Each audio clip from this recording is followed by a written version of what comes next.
Semaine 13, jour 2. Bonjour et bienvenue à Dieu au quotidien, notre série d'études méditatives sur l'Évangile selon Jean. Nous en sommes au 2e jour de notre étude du chapitre 13 et nous examinerons ensemble les versets 2 à 5 de ce chapitre. Vous vous souvenez qu'hier, nous avons parlé du fait que notre chapitre peut être considéré comme un lieu très saint où l'on expérimente la présence de Dieu. En commençant notre lecture aujourd'hui, nous allons voir que dans ce lieu saint, Dieu a œuvré dans les réalités de la vie quotidienne. Et en parcourant le reste de ce chapitre, vous verrez que Jésus a enseigné à ses disciples d'hier et d'aujourd'hui 2 leçons simples mais puissantes. La première, servez-vous les uns les autres. Et la seconde, aimez-vous les uns les autres. Les deux vont ensemble et se renforcent l'une l'autre. Servez-vous les uns les autres. Aimez-vous les uns les autres. Au cours des prochains jours, nous allons parler de ce que Jésus a enseigné sur le service. En fait, Jésus l'a enseigné, mais il nous a aussi démontré ce qu'est le service. Notre chapitre entier donne une image claire de ce qu'est un serviteur. Avez-vous déjà imaginé quelqu'un que vous avez écouté à la radio ou dans un podcast, par exemple votre auteur préféré, et puis lorsque vous le rencontrez dans la réalité, vous vous rendez compte que l'image que vous aviez de cette personne ne correspond pas du tout à la réalité. Je dois dire que beaucoup de gens se font une fausse idée de ce qu'est un serviteur. Ils imaginent un serviteur comme quelqu'un de faible, comme quelqu'un qui n'a ni vision ni énergie. Le serviteur docile se contenterait de faire ce qu'on lui demande, ou bien rebelle, il refuserait de faire ce qu'on lui demande. Eh bien, Jésus veut que nous sachions à quoi ressemble un vrai serviteur. Et c'est pourquoi il nous a donné un exemple frappant du service, que nous lisons au verset 2 à 5 de notre chapitre. C'était pendant le souper.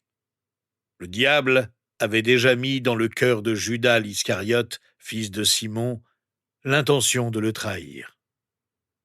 Jésus savait que le Père avait tout remis entre ses mains, qu'il était venu de Dieu et qu'il retournait vers Dieu. Il se leva de table, quitta ses vêtements et prit un linge qu'il mit autour de sa taille.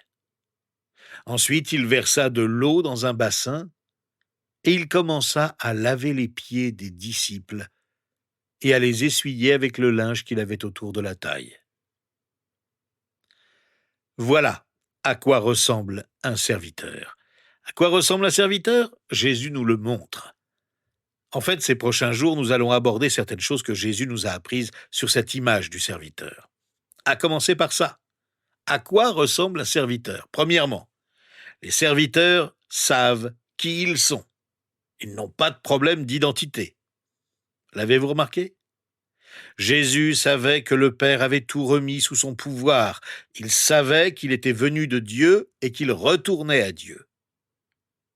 Être serviteur demande de la force de la foi, la force de caractère et la force d'esprit. Ne faites jamais l'erreur d'assimiler le service à la faiblesse. Choisir de servir demande plus de force que de diriger un empire. Remarquez donc qu'il est dit ici que Jésus savait que tout était sous son pouvoir, et le sachant, il s'est levé de table. Il aurait pu choisir de faire tout autre chose. Tout était sous son pouvoir. Jésus a choisi résolument de servir, en sachant que c'était sa mission sur terre, en sachant que le service le caractérisait.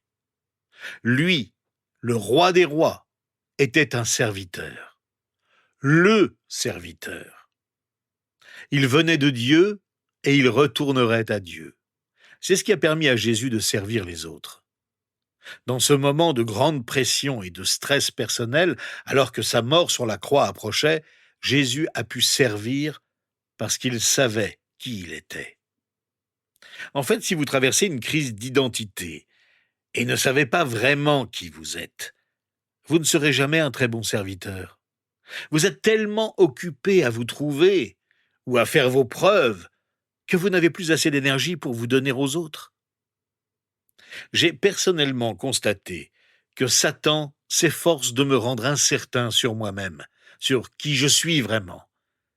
Car s'il y parvenait, je me concentrerais sur moi-même et non sur le service des autres. Les serviteurs savent qui ils sont. Si vous croyez en Jésus-Christ, vous pouvez savoir que Dieu vous aime. Vous pouvez être sûr que Dieu ne vous décevra jamais et ne vous abandonnera jamais. Et c'est dans cette confiance sereine que vous trouverez la force de servir les autres. Les serviteurs savent qui ils sont. Vous savez ce que Jésus nous montre d'autre à propos des serviteurs ici? C'est très simple, mais cela change la vie. Il nous montre que les serviteurs répondent aux besoins des autres. Oui, répétons-le, les serviteurs répondent aux besoins des autres. Ils ne se contentent pas de penser à leurs besoins, d'en parler ou de prononcer des sermons à ce sujet. Les serviteurs agissent. Pourquoi Jésus a-t-il lavé les pieds des disciples? Eh bien, il l'a fait parce que leur cœur était orgueilleux. Ils avaient des cœurs orgueilleux, et aucun d'eux ne laverait les pieds des autres. Lorsqu'on entrait dans une pièce comme la chambre haute, quelqu'un était censé laver les pieds. Mais ici, personne ne l'avait fait. Chacun pensait que ce n'était pas son rôle. Jésus a lavé les pieds de ses disciples parce que personne d'autre ne l'aurait fait. Il l'a fait parce qu'ils en avaient besoin. À leur époque, on lavait les pieds des invités à leur arrivée dans une maison, parce que les chemins et les rues étaient poussiéreuses et qu'on marchait en sandales. On rentrait donc chez quelqu'un ou chez soi les pieds sales. Et ceux qui avaient des serviteurs se les faisaient laver en ôtant leurs sandales. Voilà ce que Jésus a fait pour ses disciples. Son amour pour eux ne pouvait pas être plus concret. Il a répondu à leurs besoins immédiats. Lui, Dieu incarné, a lavé des pieds sales, ce qu'aucun maître de maison n'aurait fait à son époque. Que signifie laver les pieds d'un disciple aujourd'hui? Eh bien, laver les pieds, c'est faire quelque chose qui répond aux besoins de quelqu'un d'autre. C'est simplement servir. C'est faire quelque chose qui pourrait paraître indigne aux yeux des autres. Voyez-vous, laver les pieds à l'époque de Jésus n'était pas une cérémonie religieuse. Ce n'était pas une cérémonie ostentatoire. C'était une tâche subalterne que seuls les serviteurs accomplissaient. Aujourd'hui, ce serait comme faire la vaisselle ou sortir les poubelles. Servir de cette manière, c'est simplement répondre à un besoin. Jésus s'est humilié en lavant les pieds de ses disciples. Le mot grec pour s'humilier signifie s'abaisser. C'est littéralement ce que Jésus a fait. Il s'est baissé et a lavé les pieds. Il n'est pas nécessaire de spiritualiser cet humble geste. Certains en ont fait un geste de purification des péchés. Il n'en est rien. Jésus a répondu à un besoin en montrant à ses disciples combien il les aimait. Il a simplement lavé leurs pieds sales. Il s'est montré un serviteur véritable. On peut imaginer l'étonnement, l'émoi et le silence parmi les disciples dans la chambre haute. Comment leur maître pouvait-il s'abaisser à ce point? C'était tellement contraire à leur culture. Mais Jésus n'a pas eu honte de faire ce que les esclaves étaient censés faire à sa place. Il a pris leur place. Nous verrons plus tard que Jésus recommandera à ses disciples de faire pour les autres ce qu'il a fait pour eux. En tant que croyants, nous pouvons soit accepter la grâce imméritée de Dieu et la traduire en sentiment de culpabilité ou d'indignité, soit accepter la grâce imméritée de Dieu et la traduire en action et en service pour les autres. Jésus a donné à ses disciples un signe extrême de son amour pour eux, afin qu'ils se souviennent toujours que l'honneur ne consiste pas à être servi, mais à servir. Ce que j'ai fait pour vous, faites-le pour les autres. Alors que nous prenons quelques instants à présent pour parler ensemble à notre Dieu, Je vous encourage à vous imaginer un moment dans cette chambre haute. Prenez le temps de le faire. Imaginez-vous avec ses disciples, dans la chambre haute, et visualisez la scène un instant. Je sais que cela peut vous paraître difficile, mais essayez de visualiser Jésus en train de vous laver les pieds, en sachant qu'il est votre Seigneur et votre Dieu. Que ressentez-vous? Quelle est votre attitude? En quoi votre cœur devrait-il changer? Éprouvez-vous de la honte?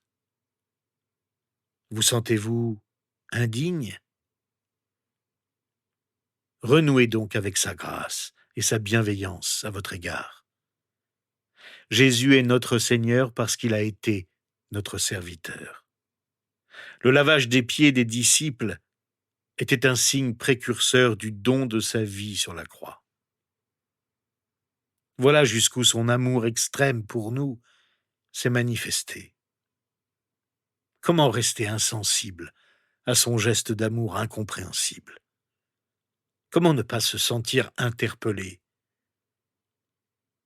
Si c'est le cas pour vous, alors, dès maintenant, décidez de servir. Dans votre cœur, en ce moment, dites « Jésus-Christ, qui puis-je servir aujourd'hui ? Jésus-Christ, de quelle manière puis-je servir les autres autour de moi aujourd'hui ? Permets que je ne considère aucun service trop indigne pour moi.